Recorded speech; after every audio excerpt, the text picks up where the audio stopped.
10-15 روز اخیر سردرون ریاست مقامات کارهای داخلی دستگاه مرکزی وزارت را با تمام مکتب‌های دانشکده عالی که در شهر دوشنبه است وابسته کردیم. پیش از آن که به اینجا واخوردیم اونها علاقه در بسیار دانشکده واخوری کردند.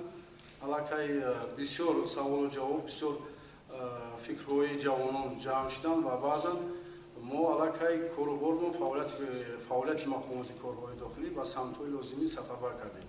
در میان جوانان چیزی که من خیال کردم بسیارتر من همین دزدی، غارتگری، روزنی، من همین نشأمندی قسمان بسیارتر به خیال گرفته شده است.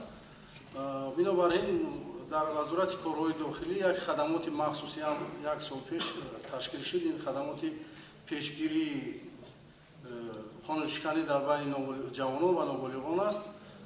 علاقه این فعالیت کرده است. فعالیت کدام حزب‌های غیرقانونی در قلمرو جمهوری مرکز است؟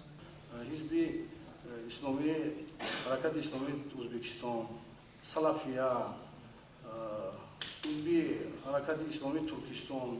شماره‌ای که وزیر محترم در اینجا گفتم با حرکت‌های شمشیر اسلام، حرکت‌های و جبهه‌های القاعده، برادران اسلام، همگی 11 نماده آنها در حدود تاجیکستان منع کرده شدند. ناخوشی که در منطقه‌های طویل‌دره و رشت بود، همشون یکی از راهبران همین ستاد همین مبارزه بر ضد همین تروریستی، گروه تروریستی و افراطگرایی که در آنجا بود، ما یکی از راهبرای اساسیش بودم و بسیار جوانانی که در همون گروه‌ها شامل شدند، دستگیر شدند، هم صحبت شدیم.